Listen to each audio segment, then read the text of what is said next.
ഖബറ് വിശാലമാക്കണയല്ല, സ്വർഗ പൂങ്കാവനമാക്കണയല്ല, സ്വർഗത്തിന്റെ കവാടം തുറക്കണയല്ല, സ്വർഗത്തിന്റെ വിരിപ്പ് വിരിക്കണയല്ല, സ്വർഗത്തിന്റെ പരിമളം മടിച്ചു വീശ.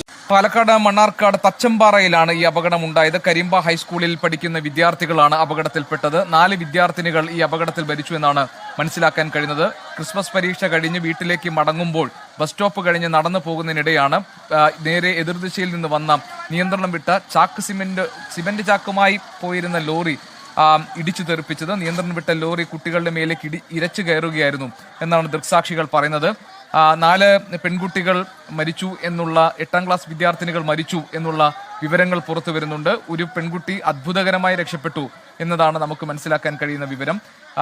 ലോറി ഇപ്പോൾ JCB ഉപയോഗിച്ച് നിവർത്തിയിട്ടുണ്ട്. ലോറിക്ക് അടിയിൽ ആരെങ്കിലും അകപ്പെട്ടിട്ടുണ്ടോ എന്നൊക്കെയുള്ള ഒരു ആശങ്ക നേരത്തെ ഉണ്ടായിരുന്നു. പക്ഷേ ഭാഗ്യവശാൽ ലോറിക്ക് അടിയിലാരും അകപ്പെട്ടിട്ടില്ല. 4 പെൺകുട്ടികൾ മരിച്ചു എന്ന ഔദ്യോഗികമായി സ്ഥിരീകരിക്കാത്ത വിവരമാണ് ഇപ്പോൾ നമ്മുടെ കയ്യിലുള്ളത്.